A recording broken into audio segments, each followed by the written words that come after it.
राधा स्वामी जी बाणी हजूर स्वामी जी महाराज। बसो तुम आए नैनन में, सिमट कर एक यहाँ होना, दुई यहाँ दूर हो जावे, दृष्टि ज्योत में धरना, गुरु का ध्यान कर प्यारे। यह हजूर स्वामी जी महाराज जी की वाणी है।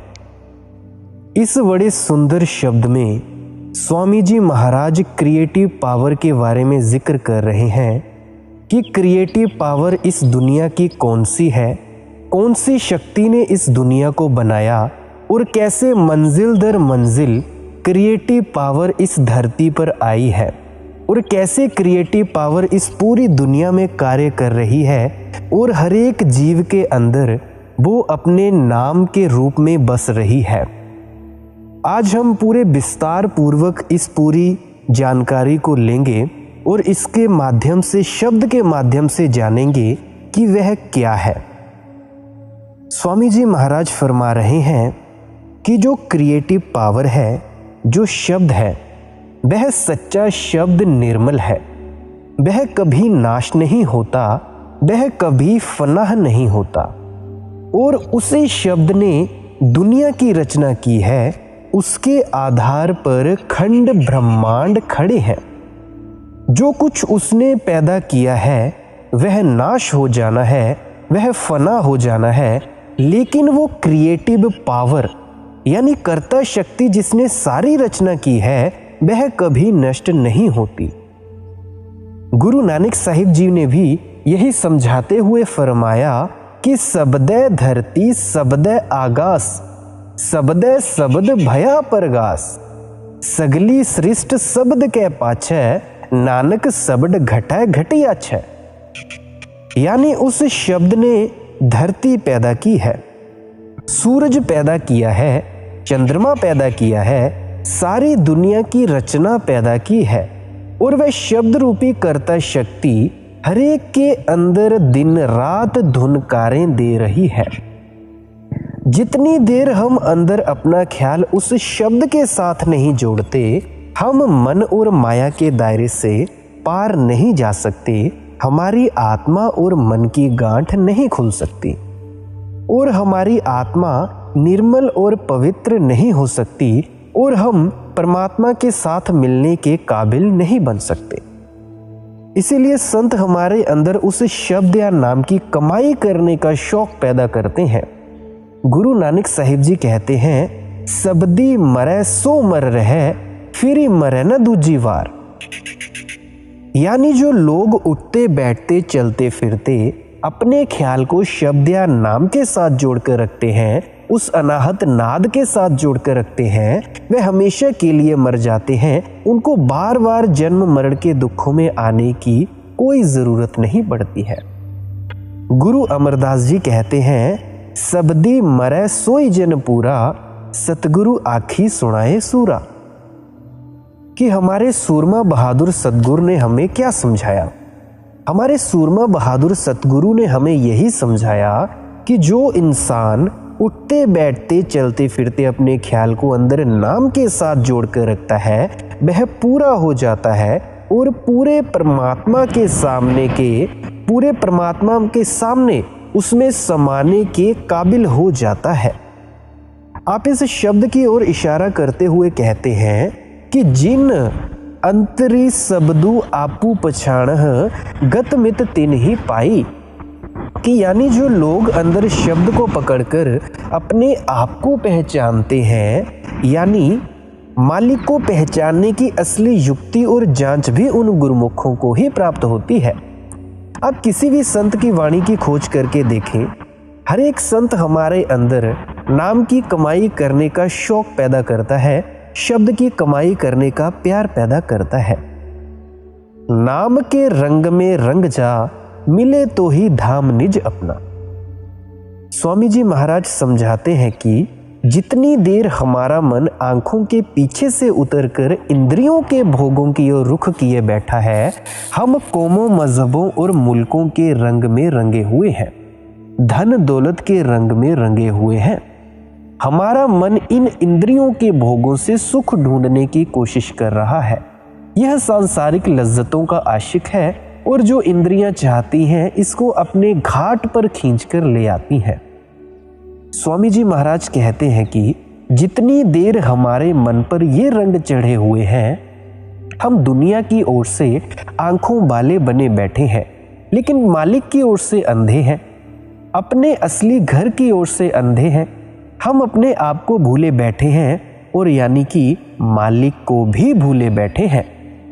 बाहर से हम आलिम फाजिल विद्वान गुणी ज्ञानी बने बैठे हैं, लेकिन मालिक की ओर से हम बिल्कुल अज्ञानी और बेअक्ल बने हुए हैं। आप कहते हैं कि जब अपने ख्याल को सिमरन और ध्यान के जरिए आंखों के पीछे इकट्ठा करेंगे, ख्याल को अपने अंदर शब्द के साथ जोड़ेंगे, नाम के साथ जोड़ेंगे, मन पर जो दुनिया के सैर रंग तमाशों के, बेटे बेटियों के, मजहबों के, धन दौलत के रंग चढ़े हुए हैं, यह सारे रंग उतर जाएंगे और अपने मन पर मालिक की भक्ति का रंग चढ़ जाएगा।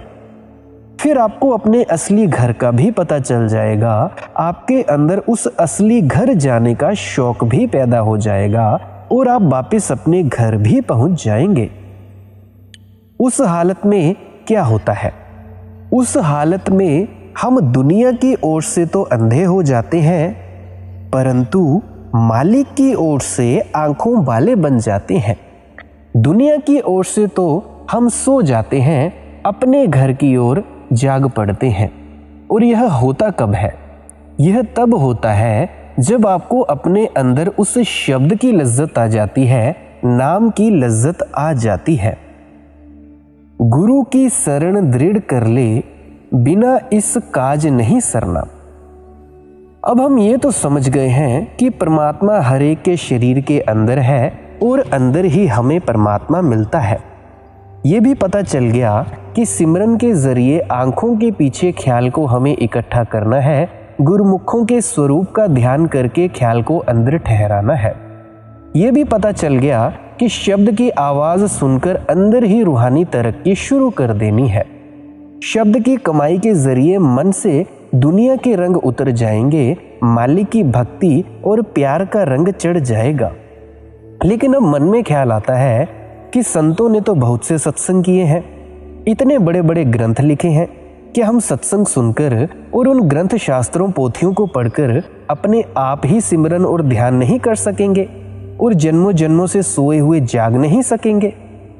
स्वामी जी महाराज इसका जवाब देते हुए कहते हैं कि इस काम के लिए हमें गुरुमुखों की शरण हासिल करनी पड़ती है, मन की मति छोड़नी पड़ती है, गुरुमुखों की मति पर चलना पड़ता है। श्री गुरु अर्जुन देव जी फरमाते हैं, जिसका गृहु तिनी दिया ताला, कुंजी गुरु सौ पाई, अनिक उपाओ करे नहीं पावे, बिन सतगुरु शरणाई। यानी कहते हैं कि भाई जिस परमात्मा ने आपको पैदा किया है, उसने अपने मिलने का तरीका आपके अंदर रखा हुआ है, लेकिन आप मन और बुद्धि के साथ उस रास्ते की कितनी ही खोज क्यों ना कर लें, जब तक गुरुमुखों की शरण प्राप्त नहीं करेंगे, उनके बताए हुए उपदेश पर नहीं चलेंगे, आप अंदर उस रास्ते पर चलने के अपने यत्न में कभी कामयाब नहीं होंगे। इसीलिए स्वामी जी महाराज कहते हैं कि हमें गुरुमुखों की संगति करनी है, उनका संगत सत्संग सुनना है, उनकी संगति में बैठना है। वे क्या करते हैं? वे हमें युक्ति बताते हैं, हमें युक्ति और तरीका बताएंगे कि किस तरह मालिक की भक्ति करनी है, किस तरह ध्यान को अंदर शब्द के साथ जोड़ना है। हम एक मैला कपड़ा लेकर रंगरेज के पास जाते हैं, जैसा कि अक्सर सत्संगों में मैंने फरमाया है। उस पर रंग चढ़ाने के लिए रंगरेज क्या करता है? वह साबुन के साथ, सोडे के साथ कपड़े को अच्छी प्रकार धोता है। कपड़े को धोकर वह जितनी भी उसके अंदर मैल होती है निकाल देता है। फिर उसके पास रंग से भरा हुआ मटका होता है, वह कपड़े को उसमें डुबो देता है, जिससे कपड़े पर बहुत सुंदर और बहुत खूबसूरत रंग चढ़ जाता है। हम भी कर्मों, संस्कारों, दुनिया की इच्छाओं से लिपटे हुए महात्माओं की संगति में जाते हैं। वे अपनी संगति के जरिए, सिमरन और ध्यान के जरिए हमारे मन की सभी मैलें उतार देते हैं। उनके पास क्या होता है? उनके पास शब्द या नाम के रंग का मटका होता है। वे हमारे मन को शब्द के साथ जोड़ देते हैं, जिससे हमारे मन से दुनिया के रंग उतर जाते हैं। और क्या होता है? मालिक की भक्ति का रंग, मालिक के प्यार का रंग चढ़ना शुरू हो जाता है। गुरुमुखों ने हमारे अंदर घोलकर कुछ भी नहीं डालना है। शब्द या नाम की दौलत परमात्मा ने हमारे अंदर हमारे लिए ही रखी हुई है, लेकिन उन्होंने इशारा करना है, तरीका बताना है, जिससे हमें अंदर ही वह दौलत प्राप्त करने की समझ आ जाती है। आप देखें, विद्या की ताकत हर एक के अंदर मौजूद है, लेकिन वह ताकत हमारे अंदर सोई हुई है। परंतु जब हम स्कूलों कॉलेजों में जाते हैं, अध्यापकों की, टीचर्स की, गुरुजनों की आज्ञा का पालन करते हैं, रातों को जागते हैं, मेहनत करते हैं, वह सोई हुई ताकत हमारे अंदर जाग उठती है। हम BA, MA, PhD गुणी ज्ञानी बन जाते हैं। जिनके पास वकालत की डिग्री है, इंजीनियरिंग की डिग्री है, उनसे पूछकर देखें अध्यापकों ने कौन सी चीज उनके अंदर घोलकर डाली है। केवल अध्यापकों की संगति और सोहबत से ही वे इतने विद्वान और लायक बन गए हैं। जो डरते हुए स्कूलों कॉलेजों से दौड़ आते हैं, विद्या की ताकत तो उनके अंदर भी थी, लेकिन वह सोई हुई आती है और सोई हुई ही चली जाती है। इसीलिए स्वामी जी महाराज हमें बड़े प्यार से समझाते हैं कि अपने अंदर मालिक की खोज मन के पीछे लगकर नहीं करनी। जिस तरीके, जिस रास्ते पर गुरुमुख चलाते हैं, केवल उसी पर चलना है। उनके समझाने के अनुसार शरीर के अंदर जाकर मालिक की भक्ति करनी है, मालिक की पूजा करनी है। लाभ और मान क्यों चाहे, पड़ेगा फिर तुझे देना। अब स्वामी जी महाराज यहाँ पे खबरदार करते हैं कि मालिक की भक्ति केवल मालिक से मिलने के लिए ही करनी है। दुनिया की इच्छाओं, दुनिया की तृष्णाओं को पूरा करने के लिए नहीं करनी है। लोभ रूपी कुत्ता सदा हमारे अंदर भौंकता है, ये कभी चुप नहीं होता। जो कुछ परमात्मा ने देना है, हर एक के सर पर लिख दिया हुआ है। हमें अपने सारे कर्मों का हिसाब किताब जरूर देना पड़ेगा, लेकिन अगर नाम की कमाई करेंगे तो मालिक दया मेहर बख्शिश करके हमारी सूली को सूल कर देता है। हम उन कर्मों का खुशी खुशी हिसाब दे सकते हैं। अभी हाल ही में मेरे साथ एक घटना हुई। मैं कांटे वाले वृक्ष को काट रहा था, आज से 3-4 महीने पहले। तो जब मैं कांटे वाले वृक्ष को काट रहा था तो एक कांटा मेरे अंगूठे में आकर चुभ गया, और जब वो चुभा तो वो इतने अंदर तक धंस गया कि निकालना मुश्किल हो गया था सुई से। और मैंने कई बार कोशिश की उसको निकालने की, परंतु वो ना निकल सका। पर अब जाकर 3-4 दिन पहले, 3-4 महीने के बाद वो निकला। अब देखें, मालिक ने मुझे कितनी बड़ी सजा से एक छोटा सा दर्द दिया, सिर्फ एक अंगूठे में कांटे का छोटा सा दर्द। क्योंकि जो मेरे कर्म होंगे, उन कर्मों के हिसाब से, उन कर्मों के सामने ये छोटा सा एक कांटे का दर्द 3-4 महीने के लिए ये बहुत ही छोटा रहा होगा। देखें मालिक की कितनी महिमा है, गुरु की कितनी महिमा है। ये मैं कोई अपने हिसाब से कथा कहानी नहीं सुना रहा हूँ, ये मेरी सच्ची आप बीती है।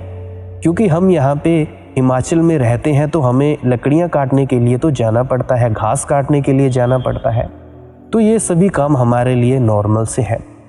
तो ये तो थी मेरी बात। मालिक की भक्ति, नाम की कमाई केवल हमें मालिक के लिए करनी है। दुनिया के ग्राहक बनकर, रचना के ग्राहक बनकर, बेटे बेटियों के ग्राहक बनकर, धर्मों और देशों की मान बढ़ाई के ग्राहक बनकर, धन दौलत के ग्राहक बनकर नहीं करनी। अगर इच्छाएं और तृष्णाएं लेकर मालिक की भक्ति करेंगे तो उन इच्छाओं और तृष्णाओं को पूरा करने के लिए हमें उस जगह जन्म लेना पड़ेगा जहां अच्छी तरह इच्छाओं और तृष्णाओं को हम पूरा कर सकें। बहुत से लोग होंगे जिनके पास सब कुछ है परंतु फिर भी मन में बेचैनी है। तो ये जो सब कुछ है और मन में बेचैनी है, अशांति है, ये पुराने अच्छे कर्मों के कारण ही है, पुरानी इच्छाओं और तृष्णाओं के कारण ही है। इच्छाएं और तृष्णाएं, आपको पता है कि ना आज तक किसी की पूरी हुई हैं और ना कभी किसी की पूरी तरह से पूरी हो सकती है। इसीलिए मालिक की भक्ति हमें केवल मालिक से मिलने के लिए करनी है। दुनिया की मान बढ़ाई हासिल करने के लिए मालिक की भक्ति नहीं करनी। कोई बगुला भक्त बनने की ज़रूरत नहीं है, क्योंकि इससे आपको कोई लाभ नहीं होगा। लोगों से माथे टिकवाने के लिए मालिक की भक्ति नहीं करनी। कुछ अपना काम बनाने के लिए मालिक की भक्ति करनी है। शायद लोगों को थोड़ा बहुत धोखा दे सकें, लेकिन वह परमात्मा जो हमारे अंदर बैठा है, दृष्टा साक्षी भाव जो हमारे अंदर से देख रहा है, हमारे अंदर की सारी हालत जानता है।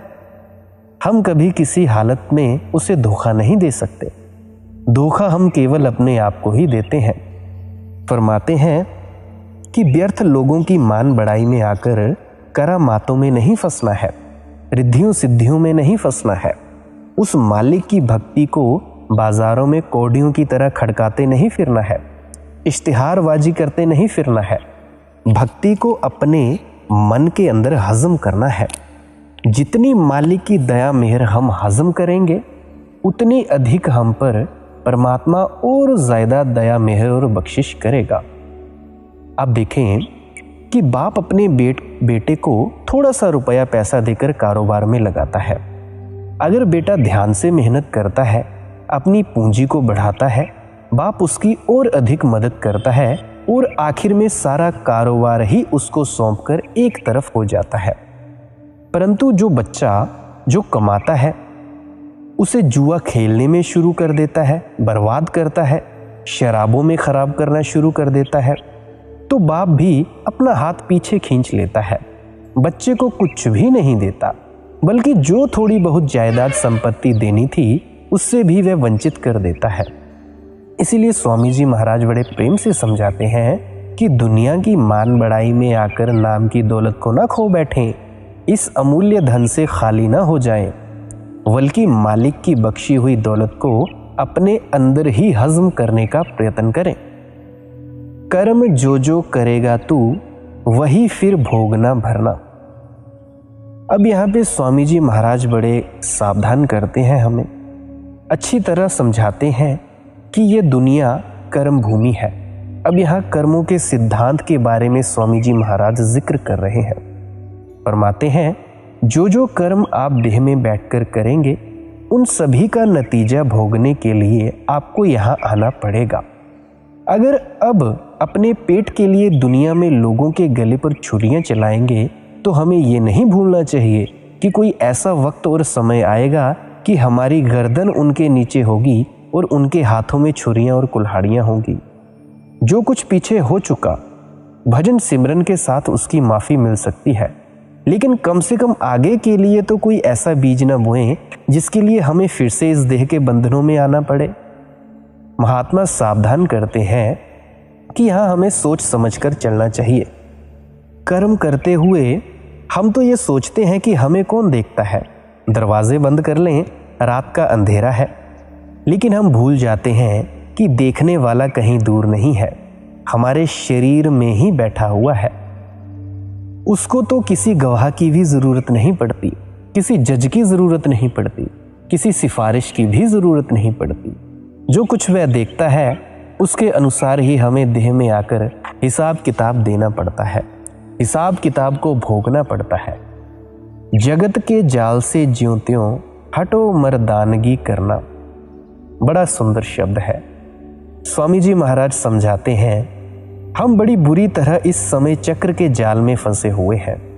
जो कर्म हमने पीछे किए हैं, उनका नतीजा अब भोगने में लगे हुए हैं। आगे के लिए फिर वही बुरे और खोटे कर्म कर रहे हैं। हम फिर भूले बैठे हैं कि इनका नतीजा भोगने के लिए फिर यहाँ ही आना पड़ेगा।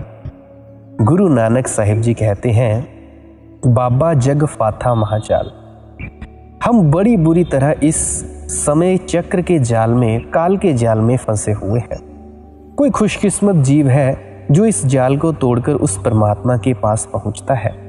इस काल के जाल में से निकलना किसी सूरमे का काम है और किसी बहादुर का ही काम है।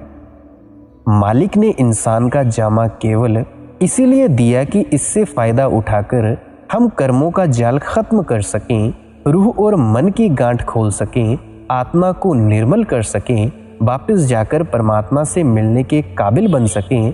नहीं तो हमारा देह में आने का क्या मकसद है। जिस तरह सारे जामों के अंदर खा पीकर हम यहाँ पहुँच गए, उसी तरह अब खा पीकर ऐशो इशरत करके आगे चल पड़ेंगे और हमारा जन्म मरण का सिलसिला वैसा का वैसा ही बना रहेगा। आप कहते हैं कि हर एक को इस मौके से पूरा फायदा उठाना चाहिए, काल के जाल को तोड़ना चाहिए, मालिक की भक्ति करनी चाहिए, शब्द या नाम की कमाई करनी चाहिए। जिन्होंने मार मन डाला उन्हीं को सूरमा कहना। हमें कौन हमेशा कर्मों के जाल में फंसाए रखता है? आखिर वो कौन सी ताकत है? वो ताकत है हमारा मन।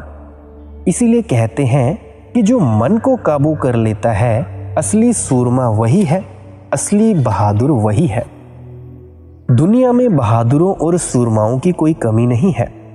लोगों ने अपने बाल बच्चों या परिवार के लिए, दोस्तों के लिए, कौमों, मजहबों, मुल्कों के लिए जीवन तक कुर्बान कर दिए, लेकिन उनसे भी बड़ा सूरमा वह है जो अपने ही मन को काबू पा लेता है, अपने ही मन को काबू कर लेता है।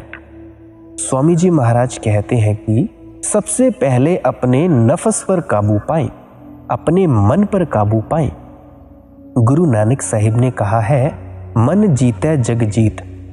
यानी अगर आप मन को जीत लेंगे तो सारी दुनिया के बनाने वाले को जीत लेंगे। मन ही तो है जिसके अधीन होकर आज भाई भाई का दुश्मन है, कौम कौम की दुश्मन है, मजहब मजहब का दुश्मन है।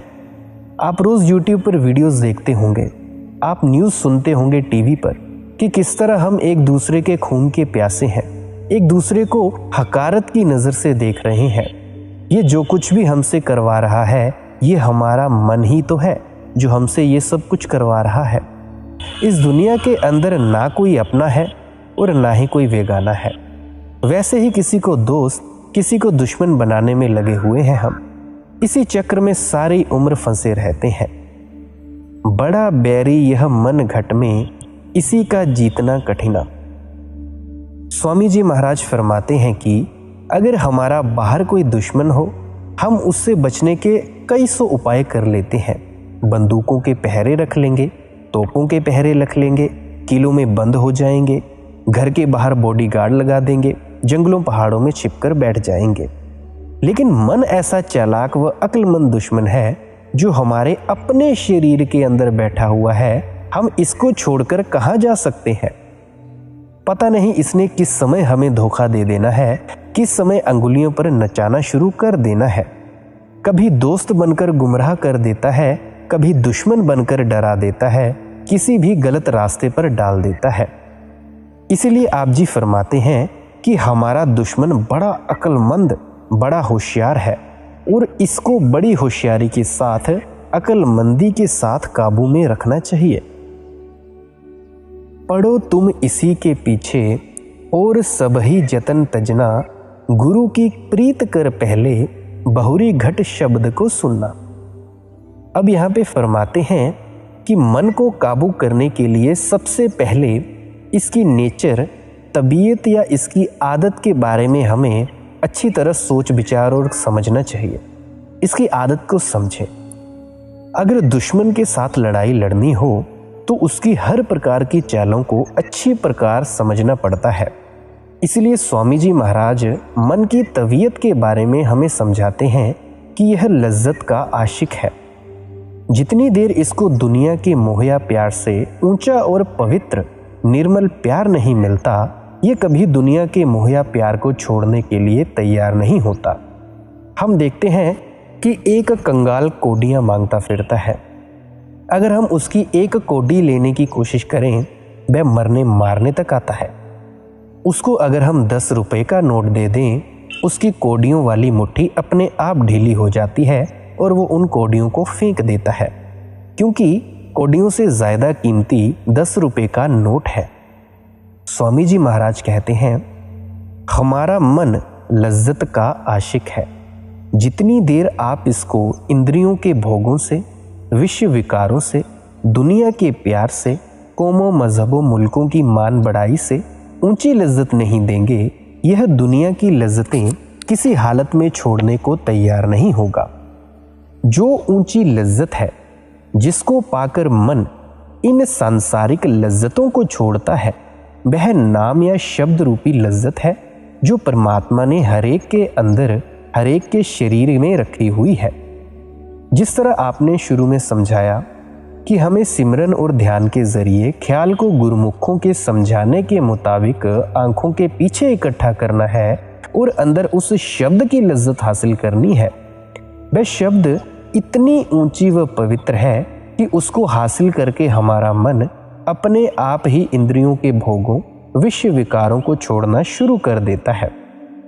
देखें, जिसको हीरे जवाहरात मिलने शुरू हो जाते हैं वह दरबदर कोडियों के पीछे ठोकरे नहीं खाता। लड़कियां उतनी देर ही गुड़ियों से खेलती हैं जितनी देर उनकी शादी नहीं होती। गुरु रामदास जी फरमाते हैं, हरि हरि नाम अमृत रस मीठा, यानी नाम रूपी अमृत का आनंद दुनिया के भोगों के आनंद को फीका कर देता है। लेकिन वह नाम रूपी अमृत जिसके पिए बिना अमर नहीं हो सकेंगे, वह अमृत हमें स्वयं मेहनत करके अपने शरीर के अंदर से हासिल करना पड़ता है। वह अमृत कौन सी जगह है? आप कहते हैं, 9 दरवाजे नमे दर फीके रस अमृत 10वें चवीजे, यानी आंखों के नीचे नीचे इंद्रियों के भोग हैं, विषय विकार हैं, शराबों की लज्जतें हैं। अगर आपने रस से भरे हुए अमृत को पीना है तो वह अपनी आपकी आंखों के पीछे बरस रहा है। जितनी देर कोई उस नुक्ते पर ध्यान इकट्ठा नहीं करता, आप सोचें हम अमृत को किस प्रकार पी सकते हैं, अमर किस प्रकार हो सकते हैं। जन्म मरण से दुखों से, जन्म मरण के बंधनों से हमारा छुटकारा किस प्रकार हो सकता है? गुरु रामदास जी कहते हैं, नाम मिले मन तृप्तिय, बिन नामे त्रिग जीवास, यानी ये जो हमारा मन विषय विकारों में फंसकर हिरन की तरह भटकता और तड़पता फिरता है, जिस वक्त इसको अमृत भरा हुआ नाम अंदर ही मिल जाता है, इसके अंदर तृप्ति और शांति आ जाती है। अगर देह में बैठकर हमने अंदर ही उस नाम को हासिल नहीं किया, गुरु साहिब कहते हैं कि हमारा देह में आना धिक्कार है।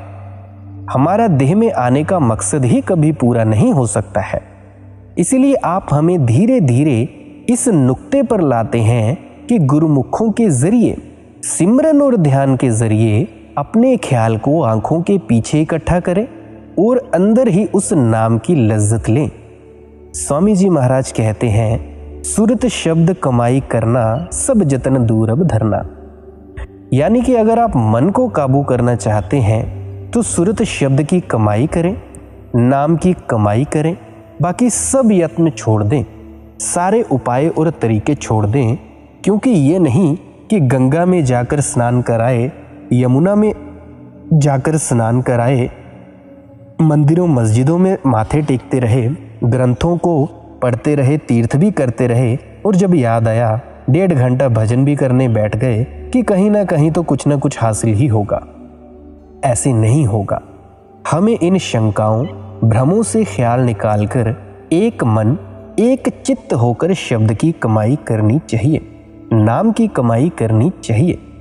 गुरु नानक देव जी कहते हैं, राम नाम मन बेध्या अवर की करी विचार, यानी ये मन जब भी बिंध जाएगा राम नाम से ही बिंध जाएगा और कोई विचार करने की और कोई तरीका सोचने की गुंजाइश ही नहीं है। आप जी कहते हैं, शब्द सुरत सुख उपजै प्रभ रातौ सुख सार, यानी जब सुरत शब्द का अभ्यास करके मालिक के रंग में हम रंगे जाएंगे, मालिक की भक्ति, मालिक के प्यार में हम रंग जाएंगे, तो आपका देह के बंधनों से, जन्म मरण के दुखों से हमेशा के लिए छुटकारा हो जाएगा और आपको मालिक के साथ मिलने का असली सुख, असली शांति प्राप्त हो जाएगी। इसीलिए हमें जो कुछ भी मिलना है शब्द की कमाई से ही मिलना है, नाम की कमाई से ही मिलना है। इसीलिए हम सभी को शब्द या नाम की कमाई जरूर करनी चाहिए। एक घड़ी, आधी घड़ी, आधी से भी आधी घड़ी जरूर हमें नाम की कमाई करनी चाहिए। तो प्यारी साथ संगत जी, आज का सत्संग यहीं समाप्त होता है। अगर आपको इस सत्संग से थोड़ी सी भी कुछ अमूल्य या अनमोल इंपॉर्टेंट जानकारी सीखने को मिली हो तो इस सत्संग को अपने रिश्तेदारों तक जरूर साझा करें। क्या पता उनकी भी कोई आध्यात्मिक अड़चन हो जो आपके माध्यम से दूर हो जाए। अगर आपका कोई प्रश्न हो तो आप टेलीग्राम ज्वाइन कर सकते हैं। टेलीग्राम पे सर्च करें मालिक की मोट सत्संग, तो वहाँ पे कोई प्रश्न हो तो पूछ सकते हैं। नंबर भी होगा तो वहाँ पे भी नंबर के माध्यम से भी आप पूछ सकते हैं। आपने इतना अंत तक ये वीडियो सुनी, इसके लिए बहुत बहुत शुक्रिया। अंत में आप सभी के भीतर बैठे परमात्मा को प्रणाम करता हूँ। मेरा प्रणाम स्वीकार करें। राधा स्वामी जी।